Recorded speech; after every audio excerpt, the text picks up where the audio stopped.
Welcome into 2-for-1 Drafts. This is Austin Gayle with Mike Renner, PFF's Rookies and Draft Prospects podcast. We are live on YouTube every Tuesday and Thursday. You can also find us on Apple Podcasts, Stitcher, and Spotify. Let's get into the show schedule. We got a lot of fun stuff to talk about. On our Tuesday pod, we went offensive position rankings, our top prospects at every offensive position right now heading into college football week 6. Now we're going defense. We're going to talk defensive position rankings, the top guys at all those positions. We'll also do our segment, What's on Tap? It's prospect preview of the weekend, looking at these games ahead. We'll also do draft specials, same kind of thing, but with rookies, looking at that Sunday slate and talking rookies. And then our last segment, little perfect pairings. We're going to get some early player comps for you.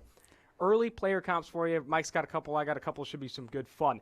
Let's get into these defensive position rankings, because the reason I got to dive into this, one of my favorite guys in the draft is going to be the first on this list. Marvin Wilson, Florida State defensive interior, the top interior defensive lineman in the class right now. Drew Jr., coming into the season, he was ranked 4th on our defensive tackle rankings, but the dude, week after week, has been getting after opposing quarterbacks. Love what I've seen from him. Has the biggest breadth of pass rushing moves of any of the defensive tackles in this class. It's kind of a weak defensive tackle class for pure pass rushers. There's a lot of good run defenders who are still struggling to put it together as pass rushers. Marvin Wilson has it all, and he's only a true junior. A lot of the other defensive tackles in this class, seniors, Javon Kinlaw, who's number 2 on our list, Derek Brown, Raekwon Davis, those guys are all seniors, all have had 4 years to try to figure it out and aren't quite still putting it all together. Marvin Wilson's doing it as a junior already. Love what I see. He's not the athlete that the other guys are, though. It's the only thing to kind of only caveat to this. He's not going to be a special athlete by any means, but I still think he's good enough athletically that it will translate to the next level. But he's not a special athlete, but I would say he's pretty athletic for his size. The dude's an absolute unit. 6'5", 311 pounds. He's a big body that if you first pop on the tape, he's wearing that 21 jersey, looks like a mobile home in the interior. You're like, okay, this is just a fat guy that plays the run well. Yeah. But then he, pops off the snap a little bit, has that breadth of pass rushing moves like you spoke to, and he actually has great pass rushing production this year, a 92.3 pass rush grade through 5 weeks. He's got 20 total pressures, playing very well to start. He plays a little bit mix of inside the tackles, also lines up head up on the tackles sometimes for Florida State. You have to be really impressed with his pass rush production and his athletic ability for that size. Again, that size is crazy to see. It's crazy to see this pass rush production for this mobile home, as I call him right now. Yeah, I will say, though, between him and number 2, Javon Kinlaw, it's pretty close. Kinlaw is pretty freakish in his own right. He's 6'6", 310, and he moves like you think like a 3-tech would move. He's going to test, he's going to run a sub-5 40th combine. He has a great get-off along the interior there. He's still kind of putting it together as a pass rusher, though. Runs hot and cold, but he's been better in recent weeks in terms of his production. So those two, I think, are 1 and 2. A lot of people have Derek Brown. A lot of people love Derek Brown. But 320 pounds, he just has not consistently rushed the passer, only 10 total pressures in 5 games. Yeah, with Javon Kinlaw, he's got 19 total pressures. I remember watching that Missouri game where he earned a 93.0 pass rush grade, absolutely dominated along the offensive line. And when you can see that high end, when you can see Javon Kinlaw capable of winning at an absurd rate from a pass rusher, I think you have to get more excited about him than you do a Derek Brown. And he had a play this past week where he was actually running down the football field, and he was humming, crushed a wide receiver down the football field, like about 10 yards past for like a 10-yard gain. And that dude legitimately was running, looked like a linebacker the way he was up. Mm-hmm. And I think a player that I think a lot of people have high in their defensive interior rankings right now is Alabama's Raekwon Davis. I got to bring that name up because that's a guy 6'7", 312 pounds. He's massive, an 89.5 run defense grade. But why he's not so high on our list right now, 71.0 pass rush grade, 9 total pressures. When you are not creating or not having this pass rush production like a Marvin Wilson or Javon Kinlaw, in today's NFL, it's just so hard to value highly. I like run defense. It's great that you're good against the run, but you need to be a pass rusher if you're going to be a high-end talent in this draft. Yeah, and that's kind of, we've touched on it before. He was one of our fallers earlier in the season. He's the same guy we saw as a sophomore when he first started getting playing time for Alabama. He just has not developed another pass rushing move. He has not developed in that regard. Was earned an 89.1 run defense grade as a true sophomore, 89.5 this year, but his pass rushing grade is still only a 71.0. It's still just not getting after opposing quarterbacks. It's something that we'll say again and again here on this podcast through PFF. Defensive line production and pass rushing is incredibly important, projects very well to the NFL. If you do it in college, or if you can't do it in college, the chances you do it in the NFL are slim because those college offensive linemen stink. You should be able to beat them. If you're a freak athlete, you should not be. You shouldn't need much more than that. And if you're not doing it at the college level, it only gets more tough. It only gets more difficult. And I think you bring up a great point, because I think people, it's potential over production, like he's just a super freaky athlete. But if you're that athletic, if you're that freaky, and you're not producing against future Uber drivers and accountants, I don't know when you're going to do it, because these guys in the NFL, they're also really good athletes. Yes. They're going to be better pass protectors. I think a name that comes up is Rashawn Gary, a guy that had all this athleticism in the world, the 5-star pedigree, did not produce at the college level, and already it's a limited sample size. He has been hurt, but not producing high pass rush grades and high pass rush production. Another guy I bring up, Leki Fotu. He's a guy that popped off the tape against USC, a 93.9 run defense grade. But again, when you start to maybe you want to bring him up your board because he's vicious. He's got 6'5", 335 pounds, an absolute monster in the middle. 61.5 pass rush grade. If you're not going to rush the passer, it's hard to be even a top 50 player in the class. He has the athleticism to maybe could be in the NFL, but again, if you haven't done it yet, you should be doing it against college competition. So Fotu, love him as run defender. Pass rush, we're still not going to be high on you until we see that come around. Going to edge defender, a guy that has been absolutely absurd. He's got all the athleticism and the production. Chase Young, Ohio State, easily the top edge defender in this class. He's had a freaky start to the season. He's getting better. So through the first 3 weeks, he was already the top-ranked pass rusher. He had the best pass rush grade in the country. In week 4, 96.2 pass rush grade. Week 5, 96.8 pass rush grade. And for those who don't, both those weeks. Yeah. Of any player. For those who don't know, a single game pass rush grade above 95 is kind of absurd to have. Doesn't happen. Yeah, exactly. On that small of a sample size, it's crazy. 9 total pressures in those 2 games. But it's more than the pressure count. It's more than pressure percentage and how often you're getting pressure. It's when you're getting the pressure. And he wins early in the snap. Yeah. He wins right off the snap with great juice off the line of scrimmage. I mean, I'm pouring praise on this guy, but I think it is all well-deserved. No, I think legitimately he is the best defensive line prospect we've seen in our 6 years of now doing this. He just is, in terms of every single checkbox that you want to see at the position: freakish athleticism, freakish production, way he uses his hands, multiple ways to win, has it all. There's not a single thing he can't currently do at that position. Yes, obviously, he still can improve. There's room for improvement, but I think his ceiling goes as high as any prospect we've seen in our 6 years of doing this. And his pass rush grade right now would be a PFF record. His win rate right now would be a PFF record. And I don't really see him, like you said, he's not slowing down. He's getting better every week, which is crazy to see. And I think the thing is, him and Epinesa were seen as almost equals. Some people had Epinesa above him going into this season in terms of where they rank this edge class. It is a one-horse race. It is not. They are not on the same plane anymore. Epinesa is not a consolation prize compared to what Chase Young. He is about as sure a thing as you'll see in the draft. And Chase Young, a little fun fact, slid into my DMs, and we were talking about this year and how good he's been. And, what are you doing Friday night? Yeah, what are you doing Friday night? Can I come up to Columbus? No. But he's been fantastic, and he's talking to me like, I want to be the best in college football. I need to put it all on the line. I just love it. I love a guy that's just, you know what, I want to be the best, and he's capable of it and chasing it and all that stuff, that aspiration. So maybe I'm getting too deep beyond the numbers, but. You brought up Epinesa. You just wanted to bring up that he DM'd you. Epinesa, 77.5 pass rush grade so far across 119 pass rush snaps, only 18 pressures. Yeah. Javon Kinlaw and Marvin Wilson have more at defensive interior, where it's harder to get pressure. 18. I'm not going to squabble over 18 pressures in 4 games, so it's still good. True. I mean, this is not like saying he's bad by any means, but it's not the dominance we saw when he was a part-time player last year. He's now a full-time player, playing every single down, pretty much of every game. And it hasn't translated completely to that role. Now, Iowa, a lot of run reads along their defensive line. He's not simply attacking. Chase Young's in a far more favorable role to produce as a pass rusher. So, obviously, that little caveat. But Epinesa, you would have liked to have seen a little more dominance, like I said, to keep up with Chase Young. So I think Young's a clear number 1, but Epinesa is still 6'7", 280 pounds. Absurdly powerful, and for him to be 21 years old doing that sort of stuff, that is, I feel very comfortable about him being, drafting top 5, top 10, wherever you want to take him. Yeah, before we jump off the edge class, I got to bring up the Alabama guys. Terrell Lewis specifically, 90.4 pass rush grade through 5 weeks.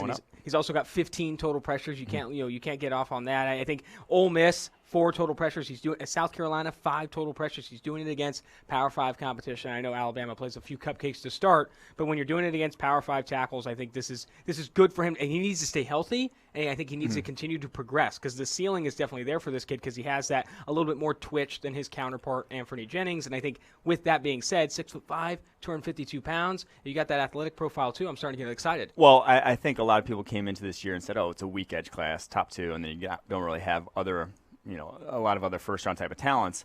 I think we're moving to the point where I'd see 6 guys, Lewis being one of them, that could feasibly make their way into the first round. Carlos Bassam out of Wake Forest is moving up as 5th on our board now at the edge class. I think he could be in the first-round conversation. Curtis Weaver, surely in the first-round conversation. You didn't bring up your guy. And Julian Akbar, who's 3rd on the list. I think he's playing himself into the possible top 10 conversation with how freaky he is. So I think the edge class, after getting a little trashed over the course of the offseason, I think it's pretty – back to D-line talent, I think it's replenishing again. You're going to have if you need edge help, you're going to have your pick of some guys in the first round here that are pretty good. Absolutely. Let's go to linebacker. I'd say it is a weak linebacker class. Yes, but the guy at the top, the Clemson guy, plays a lot of different positions though in that defense. Isaiah Simmons, he even got a ton of snaps at free safety. That's how athletic and how fast this guy kind of is a safety in that defense. Exactly. And but with Isaiah Simmons in linebacker evaluation overall, you have to be a special athlete to play well in coverage, and I think you have to project similar a little bit to tight end in terms of you have to be a special athlete to kind of produce that position at the next level. And I think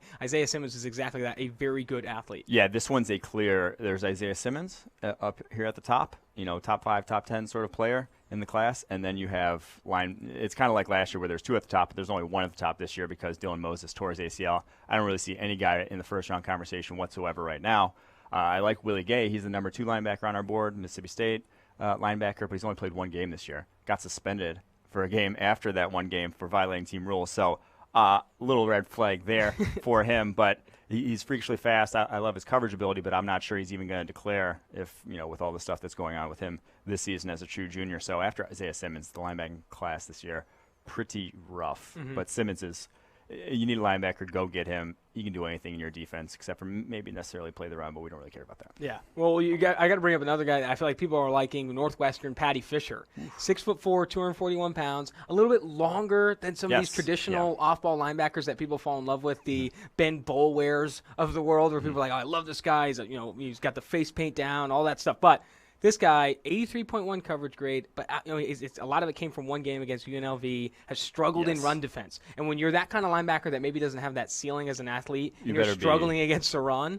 Yeah, he got kind of exposed against Wisconsin against the run laterally on a little wider runs, moving sideline to sideline. He is a downhill type of player. I just think he's too limited athletically for me to get on board with him. Yeah. In any of the first Fortunately, 3 rounds. those downhill players are very valuable in 1985. So if he wanted to maybe get a time machine going, I think he goes to Northwestern. I mean, go to their engineering program. Maybe you invent one. So we got our next guy on the list. We talked about him a little bit on the Tuesday podcast, the Ohio State corner, Jeffrey Okudah. And then before the pod, I had a little nickname action going. Yeah. I'm ready to drop it here. How about Jeffrey Barracuda? Ooh, that's hot. I'm going to say it right now. That's hot. But anyway, this guy's also really good. Outside of OSU social media team, take it. Outside of the terrible nickname, but maybe could be good down the road, Jeffrey Okudah looks legit. Yeah. 5-star pedigree. We talked about it on Tuesday. A very good athlete with great size, and now he's getting the production when he's tested this year. I think there's so much to like about this guy right now. Yeah, to me, he's very clean as a prospect in terms of checks the athletic box, checks the production box now, plays in a scheme that's very translatable to the NFL. At that point, you love to see your bases covered. You don't like to have any sort of glaring red flag in any of those 3 regards there heading into the NFL. He does not. And so at that point, man, Jeffrey Okudah, he's going to be the top cornerback on our board. I feel very comfortable about that being the case come next spring. And you look at other cornerbacks in this class, there's some other top names going into this year. You're Jeff Gladney of TCU, Paulson Adebo before he got toasted against UCF, Bryce Hall of Virginia. There's other names, but C.J. Henderson. Yeah, C.J. Henderson, who's coming back this week. I think those guys, when you bring them up, they're just in a different class as Okudah because they're not that same level of athlete, and I don't think they're as scheme versatile as Jeffrey Okudah right now. Well, yeah, I think Okudah just has the size, 6'1", 200, has the athleticism, has the production, and the scheme. Everyone else has sort of a little knock on them. Bryce Hall, the scheme, not playing as much press man. You kind of wonder about, is that going to translate to the next level? Is he only an outside corner? Christian Fulton doesn't quite have the same speed, had the injury. I think he's a good athlete in his own right, though. Fulton's actually, he's number 2 on our board. I think he's the closest thing to Okudah at this point, but is also a year older as well. And then C.J. Henderson could be, there's the kind of that, like, doesn't have the mindset of a top-tier corner to me. Like, kind of just is too patient, not in opposing wide receivers' faces. Him and Marco Wilson are like exact opposites in terms of personality. Marco Wilson's committing dumb penalties, getting right in guys' face at the line of scrimmage. Your kind of guy. Yeah, no, not at all. But C.J. Henderson's just kind of like he breaks up a pass and just walks back to the huddle as if he didn't just break up a pass, which you can count the number of cornerbacks in the country that do that on one hand, that don't celebrate. I mean, cornerbacks are celebrating guys dropping passes 50 yards downfield on them. C.J. Henderson's not even celebrating picks. So, yeah, it's a little bit different. But hopefully down the stretch, he could, he is freakishly athletic in his own right. He could move his way up the board with a strong play in the SEC schedule here. What's crazy, you bring that up about C.J. Henderson. I had an opportunity to interview him before the season, and I talked to him, and I feel like I came away with that exact personality. Very vanilla. Did not, I asked him, hey man, like, what are you trying to work on to get better? He's like, I just want Florida to win. Yeah. And looking at going against these guys or whatever, and I just want Florida to win. I just want to win a championship. And he was very quiet. Did not. I was trying to praise this guy. You're high in our coverage grades. You're doing so well. Like, done the forced incompletions. We think you're a great athlete. High on our board. And he's like, yeah, I don't really care. I just want Florida to win a championship. And I think that I came away. I was like, wow, very reserved kid. Very focused on one thing, not a guy that likes to rah-rah, and I think you see that in his play because he doesn't like to get in the face of receivers. I even asked him about that. He said, yeah, I don't really like to do that. I like the play will talk for itself. I don't really chit-chat. So interesting about C.J. Henderson and that cornerback class overall. I think I would agree with you about Christian Fulton. I think him at number 2, and I think he is the closest to maybe not jumping ahead of Okudah. I think he's got a pretty distant lead, but he is the closest to Okudah, and a big reason why he's number 2 on that board. He locked up Kalijah Lipscomb in that Vanderbilt game. It was unlawful. Really. Yeah. It was unlawful. Let's go ahead and go to our next we're going to safety. Yeah. Safety position right here. One more position. LSU, not Christian Fulton, the safety, Grant Delpit. Yes. Now, he is very good range, very aggressive. The missed tackles are a concern. Crazy. They're kind of insane how much he misses tackles. However, still, you love the range. I think he's got great scheme versatility. Again, a big reason why he's number 1 on the board. Yeah, he's missed over a quarter of his tackles already this year. Wow. Which is bad. 6 out of 22. Missed 16 out of 81 last year. So this is not like, it just popped up out of nowhere. The dude misses tackles, and that's not, it's not great at the safety position, but Earl Thomas early in his career had a missed tackle problem. Earl Thomas missed a ton of tackles with the Seahawks early on in his career. It is just sometimes you got to evaluate it on a case-by-case basis. With Delpit, I'm not too worried about it with all the things he brings to the table as a coverage player. I think it's a weak safety class, though. After him, there's not a lot of versatile guys. I think Shaheem Carter, the Alabama cornerback, slot cornerback there, is probably the next most versatile. But he basically just plays slot cornerback for them. And Xavier McKinney for Alabama is kind of versatile as well, but I don't love him, what he brings to the table in terms of projecting to the NFL. I just have questions about how quickly he processes the game. So after Grant Delpit, I think there's a clear distinction. He is the top cornerback in terms of safety, if you want a complete safety. But I will say I love Ashton Davis out of Cal as a deep safety. That dude has wheels on the back end, makes play sideline to sideline. After Delpit and Davis, though, not a great safety class. What about the Notre Dame guy, Alohi Gilman? What do you He's think 5th on our board. Yeah, what do you think of him? I think he's a box safety. And again, if you're like box safeties cap out in our board like in the 3rd round, like box safeties like Jonathan Abram. Yes, you're just one of the most easily replaceable. Underneath coverage is just not super valuable. It's the downfield coverage that we talk about all the time, being far more high leverage, far more valuable, far better of a skill set to bring to the table. If all you can do is cover, underneath zone, you're just not going to bring as much value to the table, but I do like him in that role. I think he makes plays in that role. So. And I think that's, when you go back to the times we've watched film together and we're able to kind of filter out certain plays, you look at targets of 10-plus yards a lot, see that key play list to see how they do downfield, specifically watching those snaps back-to-back for cornerbacks and safeties, and you can kind of recognize, do they have the skill set, 1, to be fast enough to get down there, and 2, when they are down there, do they have the ball skills to make plays? And also the box safety thing is a lot of defenses today, or pretty much every defense today, does not have a box roll, deep roll. There are so few that will be willing to define that, you have to be able to do all of it. Like, you just have to be able to do pretty much all of it to see the field consistently in the NFL. So that's why if a guy is just a box and like will get exposed deep, that's just not going to be. It's not going to fit in a lot of defenses. Especially as you see more and more with the slot position becoming more, slot receiver becoming a starter. Yeah. You have like people attacking the deep seam a lot more, the deep middle of the field a lot more. And I think the box safety, you can't afford to be getting toasted deep. You need to be fast. And with that being said, you kind of want, if you're going to have two safeties on there, you want two safeties that are capable of have that range to be free safeties. That's going to do it for our defensive position rankings, the top at every board. Not sure how much that will change moving forward, but make sure you keep on the 2-for-1 Draft podcast. We'll be diving into that all year long and into the draft. Now we go to What's on Tap. This is where we're going to be previewing some of our favorite prospect matchups ahead of the weekend. We're starting with, Friday matchup, UCF at Cincinnati. Oh, hello. Yeah, Dylan Gabriel and Gabriel Davis. Not a great matchup for prospects, but if you're going to watch some games Friday night, Gabriel Davis is probably the only draftable guy here worth watching at this point. You know, there's a safety for UCF whose actually name's escaping me, but you're not really going to see safeties off of the game, the TV copy. So Gabriel Davis probably your guy to watch here. I don't love his speed.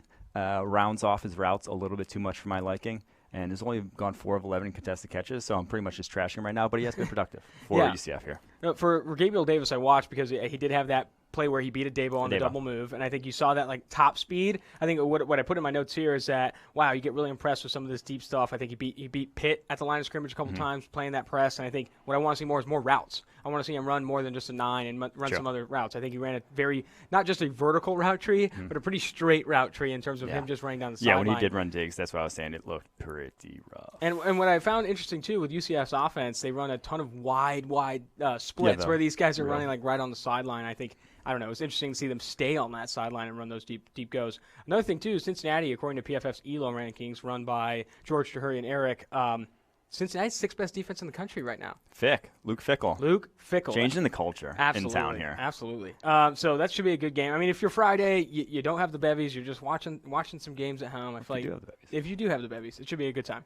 I was going to say, don't forget, Trey Walker redemption game. Yes. San Jose State plays the late night. 4 drops last week. My boy, just don't drop a ball this week. He's going to get 15 targets. He's got 15 targets in each of his first 2 games. Just 15 targets, 8 drops. No. No, but Trey Walker, we talked about on the Tuesday podcast, did drop 4 balls in that last game. He was one of our blackout performances, one of those to forget. He needs a bounce-back game against a very bad team in New Mexico State. If this guy doesn't torch New Mexico State, I don't know, call the dogs off, because I'm not ready to keep hyping up Trey Walker if he has a bad game against New Mexico State. If he has a bad game against New Mexico State, we're not going to talk about it on the podcast. I promise you guys that. All right. Saturday, let's preview some of these games here. TCU going to Iowa State. I put in the notes here, what's going on with Jalen Reagor? That's not what you put in the notes. You put in where the fuck is Jalen Reagor been, actually. That's true. 63.1 receiving grade, 2 drops, only 11 receptions on 24 targets, 111 yards and a TD. He did have that punt return. That was cool, and TCU highlighted that on their Twitter feed. But I need the receiving production, and I feel like it's been tough to watch.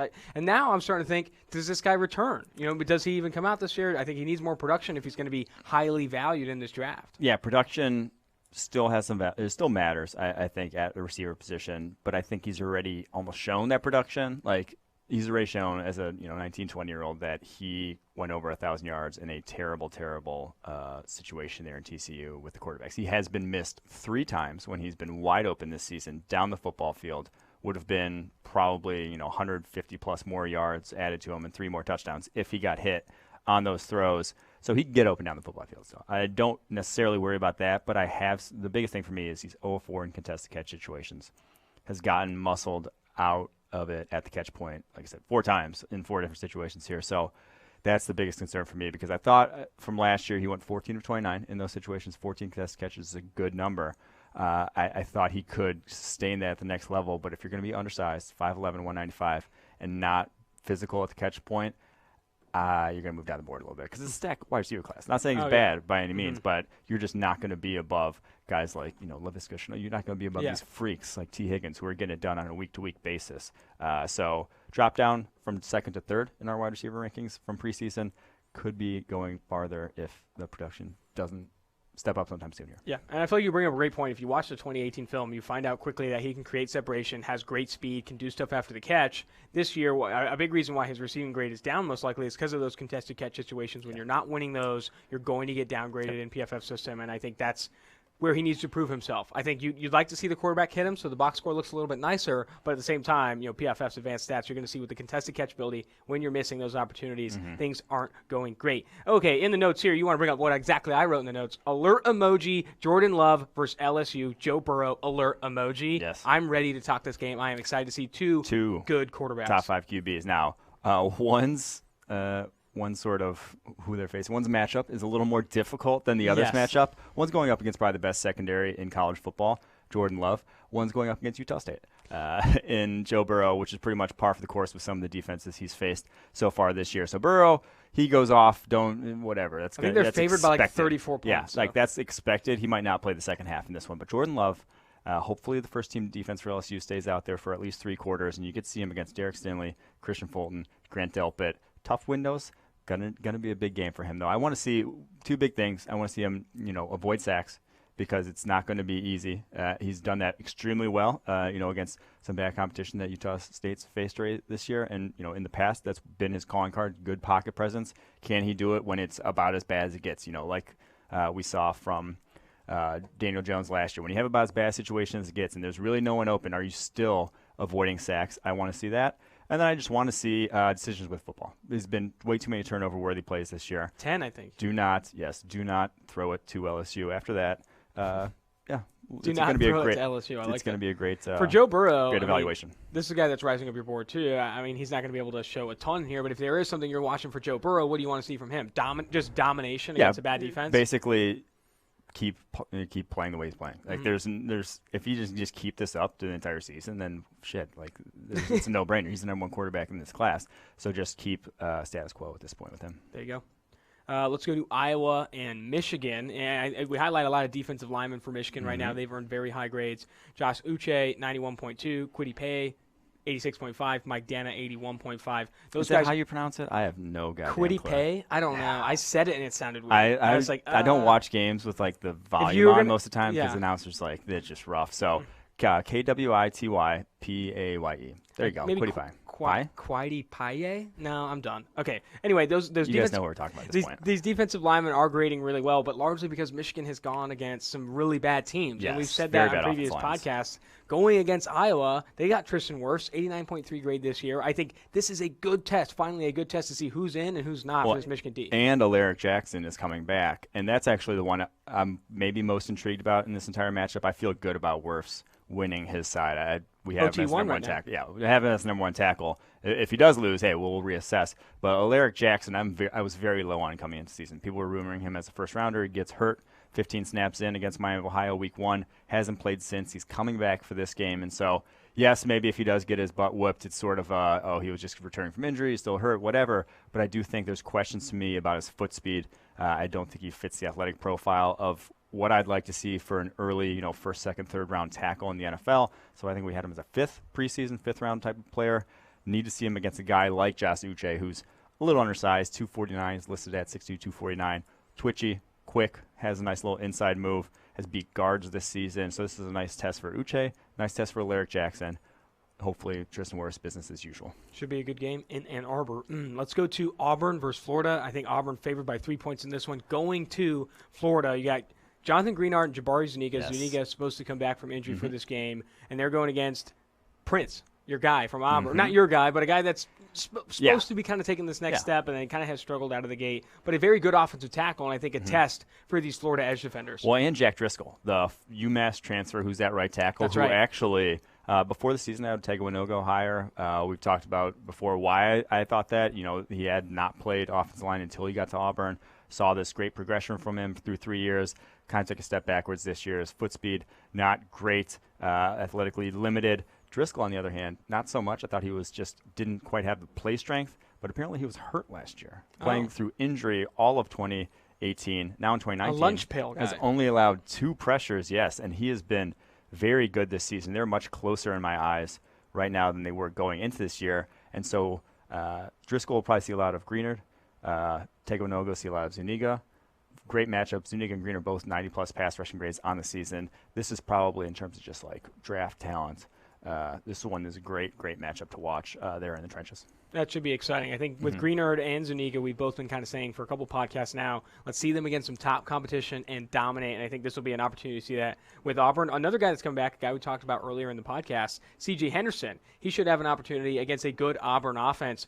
Coming back from injury, so maybe temper expectations. But if he can have a plus game, so far this year he's allowed in limited sample size. I think he's only played 55 coverage snaps, but 1 reception allowed from 5 targets for 20 yards. And he has a pass breakup. I think I want to see, one, a large sample size, him play a ton of snaps in this game and also have success. I'd like to see him get tested because he did not get tested last year. I think At all, like 24 targets or something insane. It was very low, only allowed 18 catches, but it's just because he was not getting thrown. I think it was 28 targets on 18 catches, 20, something like that. Just was not getting tested last year. Throw the ball his way and see what happens because you want to see guys' ball skills. That matters a lot in the NFL. It probably matters more than it does in college. So that'll be a nice little test for him. A little Pac-12 action here. The next game we're previewing, Arizona going against Colorado. The cornerback for Arizona, Jace Whitaker, going against Laviska Shenault, who's high in our wide receiver rankings, a guy that I've talked about. I need to see wide receiver wins. I think he gets involved a lot on underneath stuff, rarely sees man-on-man coverage. I want to see those kind of things, and maybe Whitaker can bring that. Yeah, Whitaker is kind of alternated between slot and outside corner this season for Arizona. Had that big game early against Hawaii with a couple picks. Had another pick in week 2. Has been a little on the downhill since then, but I love his instincts for the position. Feel not necessarily a fantastic athlete, but I think he'll get matched up against Laviska at least a few times. So that'll be a fun little game within the game to watch there in that one when it's not necessarily the product on the rest of the football field. Not necessarily anything to get excited about there. We were chatting a little bit about Laviska earlier in the week, and you sent me some text saying you watched more than just his targets. You're able to watch all of his routes run and on all 22, not broadcast. You're able to see exactly what's going on with this guy, and you were saying this guy might have second gear? Yeah, there was just a handful of plays when he really wants to turn it on down the football field. You just can't because he's 225 pounds. He just runs through cornerbacks. Like, cornerbacks just bounce off of him on his routes down the football field. When he wants to get in position downfield, he gets where he wants to go, basically. So that's while he might not be polished, I do think the physical dominance is such to where just put him somewhere on the football, get the ball in his hands somehow, get him targeted.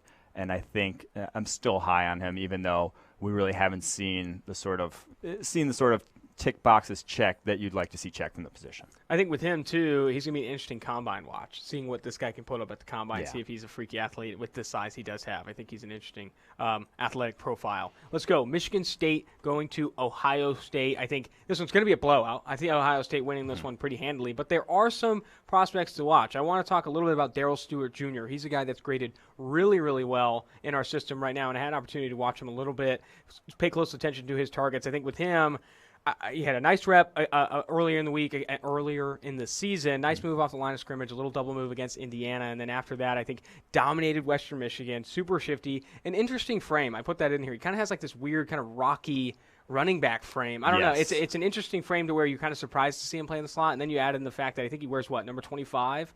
And then you add in the fact that those Michigan State uniforms look like puke. And I'm just like, my sensory, I don't even know what's going on. It's an unpleasant experience. Exactly. But with Darrell Stewart Jr., very similar to Laviska, watching all his targets, I did not see a lot of opportunities for him to win one-on-one matchups. And again, a lot of slot, easy stuff. Yeah, and he looks fast. I think you can see the speed on tape, and I think he has an interesting athletic profile. But again, I still want to check those boxes. When I'm watching a guy, I want to be able to check those boxes that he can win in one-on-one coverage. Yeah, I thought his route running was good. I just didn't think he was necessarily overly explosive. I just thought he was It did look like a little bit of a one-gear guy. Yeah, it just kind of athletically and after the catch. So. It'll be a good test. This one's a good test for him because he's, top, he's fourth in the country right now with 548 receiving yards. He's been getting pumped targets in that offense. But, he's going up against Jeffrey Okudah, Sean Wade in the slot, probably more where he's going to see targets. So, very good sort of litmus test for him where he's at as a prospect here. Give me your take on Lewerke. I mean, there's some people who love Lewerke. Talk to me about him. I am not a Lewerke fan by any means. Some people love him. I honestly thought it was selfish of him last year to play down the stretch after he was obviously injured. So he got injured. What week was it last year? It was against. He got injured against Michigan, I believe, in that game. Shoulder injury. His throwing shoulder was hurt. The rest of the season, he plays through it, earns a 27.6 passing grade. Oh, my gosh. Goes 49 of 114 for 453 yards. That's under 4 yards an attempt there. 4 interceptions, 9 turnover-worthy plays to only 2 big-time throws. I mean, he could not play the quarterback position, but he was torpedoing Michigan State by saying, "Send me out there, I'm fine." Football guy. That's a red flag for me. Is he going to ruin my season because he's out there playing butt and he knows he's hurt, but is still going to go through it? That's not a good thing. That's not a good trait to have.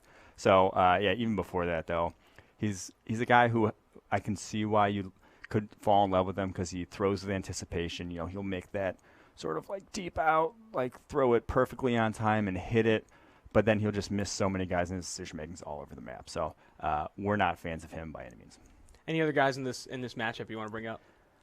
I mean, you got the Michigan State defensive line that has a handful of prospects, but I don't think it's anything special in terms of the matchups they're going up against Ohio State. Not necessarily a great offensive line in terms of draftable talent. Yep. All right, we're moving forward. One of the bigger games here. Justin Herbert going against Cal. Yes. Ashton Davis, 2 prospects we like a lot. They're high on our board. I think this should be an interesting test in Oregon, in Eugene. Justin Herbert going against a Cal defense that's very good. Yeah, it has a lot of talent, and I think they've played well. They didn't win in Arizona State. We'll get to that later. But Justin Herbert, going against Ashton Davis in the secondary. Talk to me about that. Yeah, I think this one, is he going to be able to push this ball down the field against a real sort of defense and a real safety in Ashton Davis, who is a playmaker on the back end? That's just been my question with Herbert all season long, is against a good team, will he take that chance down the football field, because he's just been so overly conservative with how strong his arm is.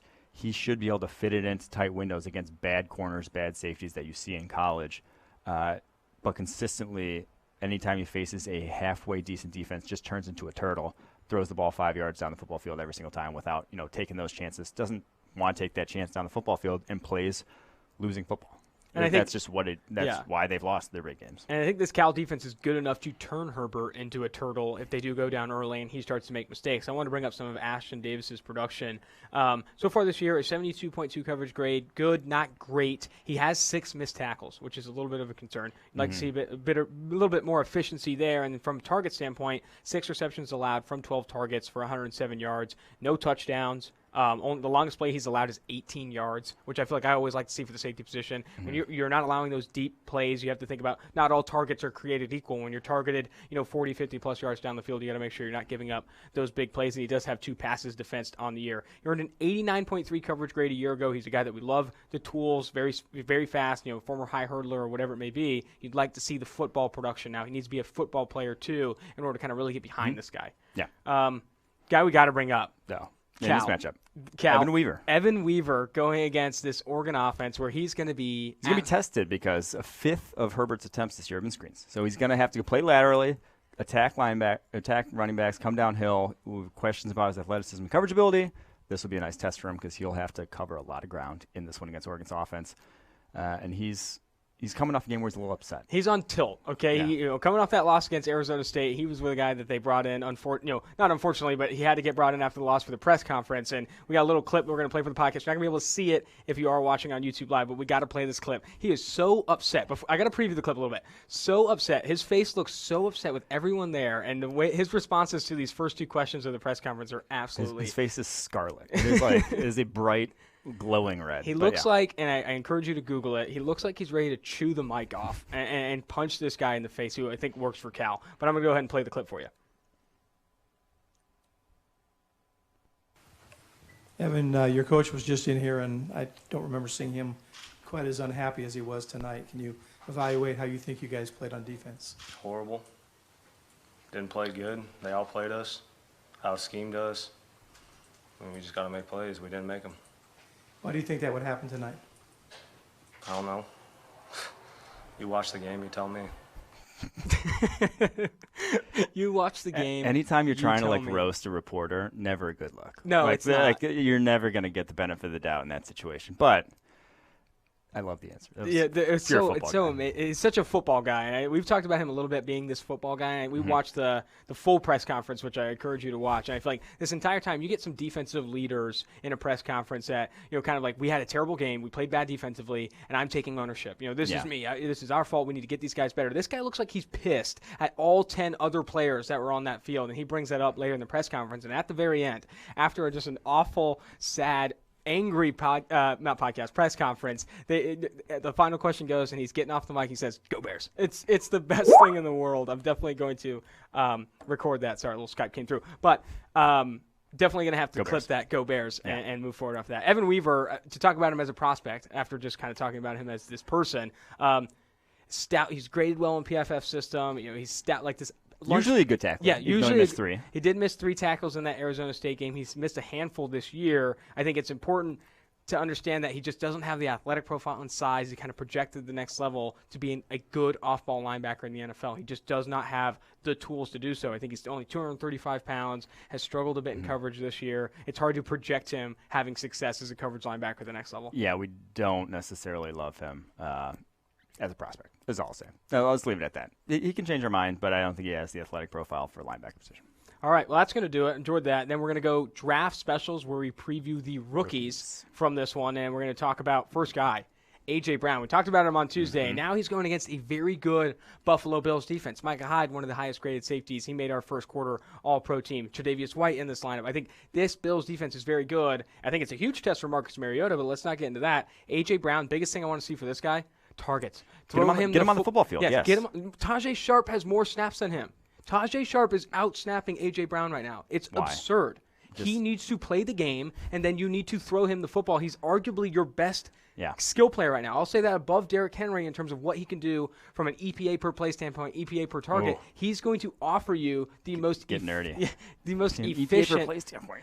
He's going to offer you the most efficient play as a target down the field. Well, I mean, he gets open. Tajay Sharp is not like there's why I can't fathom the reason that you would have Tajay Sharp out snapping him. You're overthinking it. At that point, you're overthinking it. Or maybe Tajay Sharp shows up early to the meetings and maybe he brings donuts. I don't care. His downfield run blocking. That's the difference. Oh, my gosh. Don't even. A.J. Brown's probably a good run blocker, too, though. If you give him some opportunities. It's absurd. There's no feasible reason unless A.J. Brown's literally not showing up to practice and has no clue what the playbook is, which would probably also show up when he is on the football field. But, yeah, that's probably the only reason that you could feasibly. And he's beat some good corners, too. I mean, in week 1, he went against Denzel Ward, and against Atlanta, I think he beat Desmond Trufant. I mean, it's not like he's going against cupcakes and winning. He's beating good cornerbacks in the NFL. But also, once you're in the NFL, even if the guy you're going up against, if you can beat him, he's an NFL cornerback. Exactly. So very good point. All right, another guy we want to bring up, kind of a preview largely because, you dropped on Twitter about,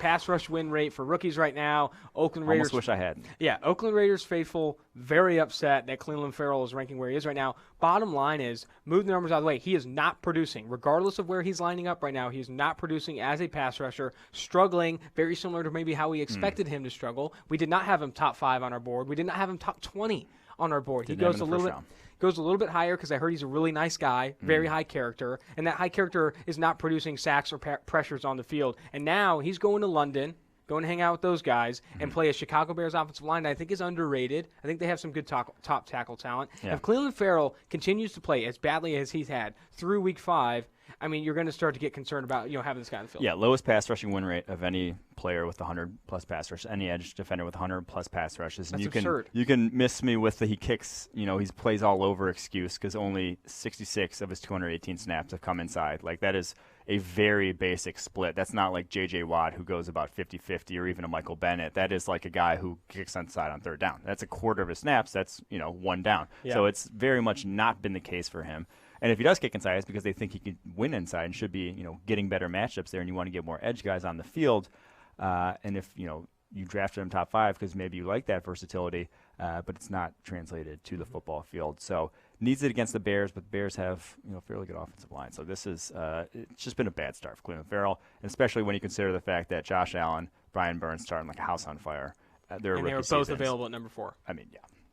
Christian Wilkins and Dexter Lawrence, two guys who primarily play inside, have better overall pass rush win rates than Cleveland Farrell. And on the interior, we've seen it's much harder to create pressure and win at the same level as an edge defender. And the fact that two rookie DIs, are beating you in pass rush win rate, that's a problem. That's something that's very bad. My favorite excuse was the same excuse that I heard on Twitter in response was the same excuse I heard for Rashawn Gary, which is, they're not scheming him to create pressure. They're scheming him to get other guys to create pressure, which if you're going to waste, if he's your best defensive lineman and you're wasting him to get other guys pressure just to scheme them, either you're saying your coaching staff's an idiot or you're saying that, they're wasting, or you're just saying he's not good enough at creating pressure, which if your best guy is Rashawn Gary, best defensive lineman from Michigan, and you're scheming him in a way such that he can't create pressure, what are you doing? It's because he wasn't their best guy. It's because they were scheming him in favor, like with stunts and stuff, trying to get him to create pressure at Michigan. All right, next matchup here, two rookies, a little rookie on rook, a little rolling rook on rook. Here, Garrett Bradbury going against Dexter Lawrence of the New York Giants. Garrett Bradbury, we mentioned it on Tuesday, has had an absolutely abysmal start to the year, specifically in pass protection. And Dexter Lawrence, not a great pass rusher, but he has come on a little bit of late. He looks better now. I think he's adjusting to the speed of the NFL. I think Dexter Lawrence could go in here and just snack. Absolutely eat him up on Dexter Lawrence, 9 pressures over the last 3 weeks. I think I liked what he offered as a pass rusher better than Christian Wilkins coming out. Still young, still goddamn enormous. And I think his length and size going to be an issue for Bradbury. He's just struggled against that. Guys have kept him at bay because he's got those little T-Rex arms. He's got that little, coming off the line of scrimmage, doesn't have a lot of juice behind him. I think Dexter Lawrence could handle this. This is a nice little rookie on rookie. You love to see these. You'd love to see, honestly, if you're a Minnesota Vikings fan, Garrett Bradbury win this matchup. It's an inexperienced defense. I know he's bigger. He has to, right? I know if you don't win this, which one are you going to win? Exactly. I know he's bigger and he's got the length, all that stuff. But if you can't win this one, it's going to be a real concern. At that point, it's a real concern. The worrisome thing for me about Lawrence, and this is kind of just like an off-topic thing, going back to what we talked about pre-draft, he's only playing about 30 snaps a game, which your first-round pick, if he's only playing, half to 60% of the snaps, why you draft him 17th overall? That's not a value add necessarily to your defense. You had Damon Harrison. We've gotten into that, but it's like, play him on the more snaps. See if he can hold up over more snaps. Get your money's worth out of this guy. I feel that 100%. Terry McLaurin missed this past week with an injury. The rookie is the highest graded offensive rookie in the NFL right now across all rookies, and I think he's played really well. He did miss that game. His return to the NFL, though, is going to be very tough. Going against the pass secondary, I would not be surprised if Bill Belichick had Stephon Gilmore coming at him. I wouldn't be surprised if Stephon Gilmore shadowed Terry McLaurin. Or even they do, have Gilmore shadow someone else and then do the bracket on McLaurin. Oh, man. There's not a lot. There's not a lot that they have to worry about. It's going to be very tough for McLaurin to have success. If he has a good game, we might need to be talking about offensive rookie of the year at a certain point. Gardner Minshew probably. And we don't even know who's going to be throwing McLaurin the football here. Yeah. So well, they don't have a plan at quarterback. That's what the quote was. Do you have a plan for quarterback this week? And he says, no, we don't. And it's like, oh wow, okay, you haven't had a plan for the first 4 weeks either. To be fair, Terry McLaurin, I think he faces a really tough matchup. I do not see him having a ton of success, but we'll see how this one goes. Next rookie matchup here on the draft specials: Eric McCoy going against big boy Vita Vea. Yes. This is going to be an absolute beef on beef. Should be a very good matchup to watch. Vita Vea, low-key, top three nose tackle in the NFL right now. He really came on strong towards the end of last year. Has done so again this year. Came right out the gate firing. Eric McCoy, though, only 3 pressures allowed through the first 4 weeks. All 3 hurries, not a single sack, not a single hit. So this one's nice. I really like this matchup. Vita Vea offers something a little different than he's probably seen up to this point in terms of just he is about as powerful as he gets at that position in the NFL. Already 16 pressures, Vita Vea, through 4 games. Dude's a horse. So this will be fun. A little one-on-one. You don't have Drew Brees' ultra-quick release to protect you there anymore. So we'll see how that matchup goes. Definitely good sort of, if McCoy is for real, which he very much has looked so through the first 4 weeks, he might and wins this matchup will go a long way towards him. Could be one of the best centers in the NFL sooner than later. Going to the New York Jets versus the Philadelphia Eagles. Quinton Williams should be coming back from an ankle injury and going against one of the best interior offensive lines in the country. Or in the country sounds more like the college. Yeah, that does. That was college. Most talented one of the most talented interior offensive lines in the NFL. Brandon Brooks made our All-Pro team. Jason Kelsey made our All-Pro team. This is going to be a very tough test. Yeah, very tough test for Quinton Williams. Yeah, didn't have a single pressure on 23 snaps that very first week out against the Buffalo Bills, but then had the ankle injury. So, TBD is still sort of the book on Quinn Williams right now. We just don't know. So. Love him coming out, so this will be nice to see him back in the football field. Last draft special before we get to the perfect pairings. Christian Kirk, questionable. I think it was with an ankle injury. He might not play in this one. We might be getting second-rounder Andy Isabella out of UMass, a guy we kind of fell in love with before the draft. He was the highest-graded receiver in college football in 2018. Very fast. Doesn't need to be played in the slot to have success. I'm excited to see him possibly step into, even if it's a 20-25 route role here. I just need to see a little taste. I just want a taste of the speed and what he can do in this offense. I know. I can't wait to see it. You want to see a guy in the football field. If you draft a guy that highly, second rounder, he's played all of 9 snaps so far. And so Christian Kirk, questionable, take over that role. They've said, hey, he's an outside receiver, which is like what They've I was said that. I didn't see that. the table for. Yeah, Cliff Kingsbury said he's an outside receiver for them. So let's go. Let's see it. Yeah. I mean, we'll just get a first taste of a guy who we had as a first-round talent last year. Interviewed him twice before the draft, one-on-one on a Skype call, the other one at the Combine. And I talked to him. I said, we see you not as a slot receiver. And he's like, yeah, honestly, I don't know why they play. It was an adjustment for me to play slot at the Senior Bowl. I was actually, I've always won with speed on outside routes and stuff. He said, I had to be sharper with my routes, be a little bit, less with my speed, but more with my craftiness, something he wasn't used to. And I think, dude, play this guy where he's good. Outside receiver, watch him torch people down the sideline and make some plays. I'm excited to watch him as well. Perfect pairings to wrap up the pod. These are going to be our prospect comps, pretty early comps, but I feel pretty confident about these. The guys you just really thought you saw them and thought that's who they remind me of. There you go. So you're going to go ahead and start with Wake Forest edge defender Carlos Basham Jr., a guy we've talked about a lot on the podcast. Who does he look like? He looks to me like Marcus Davenport. Really, I did an article on the Saints defensive line earlier today because Davenport gave Tyron Smith some sauce this past week. Actually looked good against him. He's starting to come around, and I think that's who Carlos Basham is. 6'4", Basham 6'5", 275.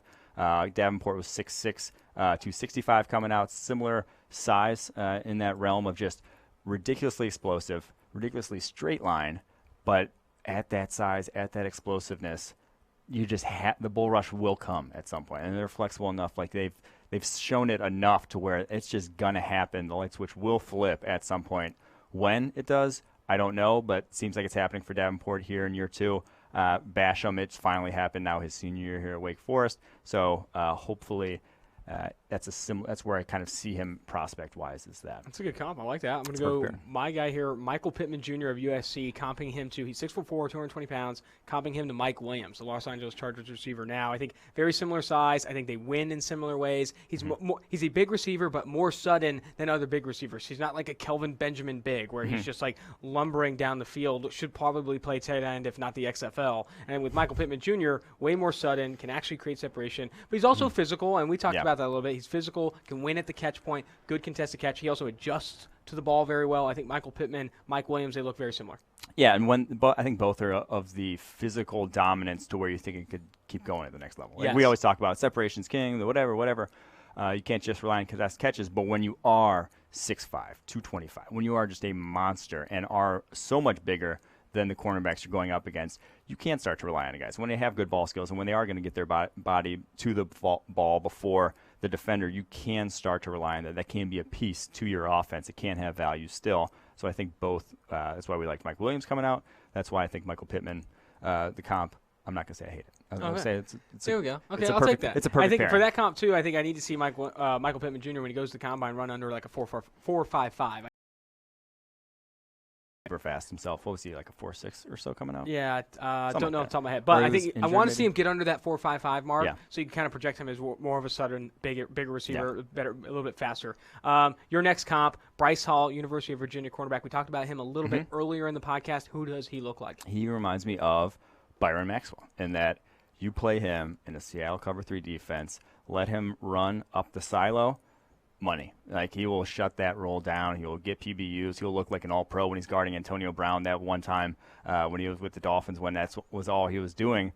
Ask him to do much else, and it gets a little hairier. It's not quite as good. I think that's who Maxwell was over the course of his career. In the right scheme, he could lock down the side of the field for long periods of time, which we saw. I think that's Bryce Hall. He's not a perfect cornerback by any means, but you can win with him in the NFL. Both super long, tall corners, good ball skills, that sort of thing. He's another guy, too, that I talked before the season started and asked him about scheme versatility at the next level, saying, that's so important for cornerbacks. If you want to be like this top talent in the draft, you need to be scheme versatile, be able to play man and zone coverage. And he said that's something he was prioritizing. I want to work on my man coverage. I need to be a better man corner. He also said he preferred to play man coverage. He likes that. He thinks it's more fun for him, but he said I also understand zone scheme pretty well. He's a film study guy, very big into the tape, and I think you see that in his zone coverage, very instinctual, reacts to the ball pretty well. Last comp here, another guy that I think you've heard a lot from me, Aesop Winston Jr., the City College transfer to Washington State, 6 foot, just under 200 pounds. That's what he's listed for Washington State. And what I had the comp for,